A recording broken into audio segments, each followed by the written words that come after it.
congratulations on USA basketball being named as the head coach. So first and foremost, when you first found out that you were selected, what was kind of your immediate reaction? Well, I was in the Atlanta airport, so I can't say that I screamed or yelled or cried because I was in public.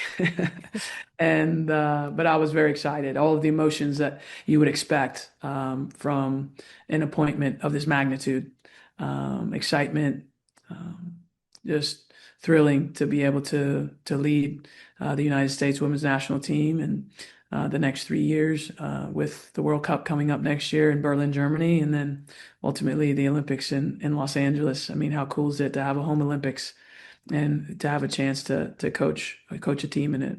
For sure. And you are obviously no stranger to basketball, competing at the highest level. When it comes to just when you look at your overall journey, this is just another, accomplishment that will go under your belt. So when you look over the last, 13 years playing, some additional years in coaching, how does all of this kind of encompass you as a player and as a coach?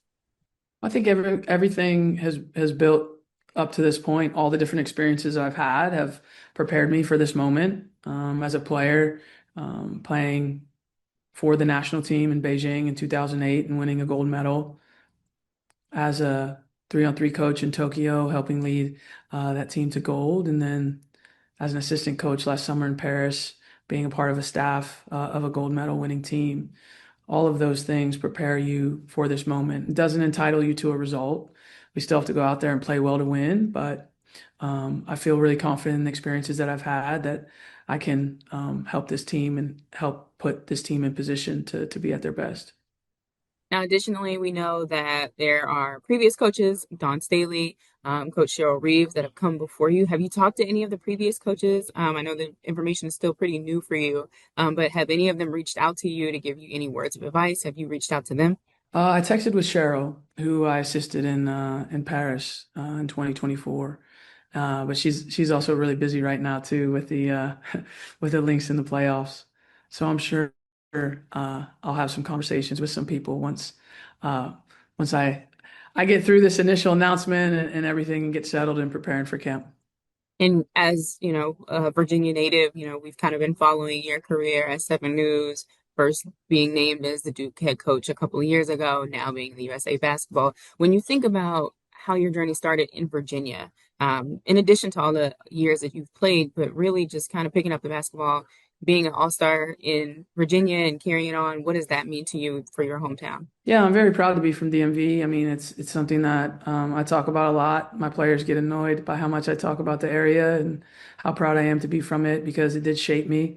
The quality of basketball that exists in DMV is the best of the best, from the high school basketball to the club basketball, and the competition there I think really makes you tough. It toughens you up. You have to play against top players and in tough environments. And so yeah, I give a lot of credit to where I grew up in Alexandria and the just the whole DMV area for helping shape me into a really good player. And then becoming a really good player, I think, has helped shape me into becoming a good coach. We know that the USA women's basketball team has been on a consecutive Olympic gold win. Have you already started thinking about roster spots? Or are you kind of just taking it day by day so far? Yeah, so how we're structured is I was appointed to this position by Sue Bird, and she is the managing director of the women's national team. So she selects the coaches and selects the players. And so I'm sure I'll collaborate with her, in the near future, but she'll have the final say on the roster and who the players are. We're lucky in the United States. We have so many great players. The depth of talent in our game is insane. And there's so many good veteran players. There's some up and coming young stars as well. The U.S. women's national team roster is the most competitive roster to make in the world. It's hard to get one of those 12 spots. So there's a lot of great players out there.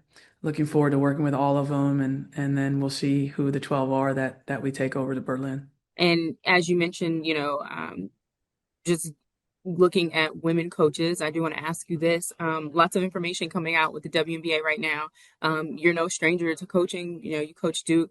When we look at, the Liberty coach had just let go of their coach, Sandy Brondello, earlier this afternoon. So we're starting to see this shift of women head coaches sort of leave the league. Do you have any thoughts about that? Any idea or any advice to the league on how they're able to kind of obtain and uphold making sure that women coaches are leading this league that is full of women? Well, I think there's a lot of quality female coaches out there. I've been fortunate enough to coach with and against a lot of them. So you don't have to look very far to find great coaches in our country and women that are capable of leading on every level, whether that's the high school level, college level, professional level. And so what I've always focused on is just doing a really good job of where I am, and I encourage other people to try to do the same thing. And there's a lot of great coaches out there, and I think there's going to be a lot more opportunities as the WNBA continues to expand. So yeah, I look forward to seeing how it grows and how many more women get those opportunities.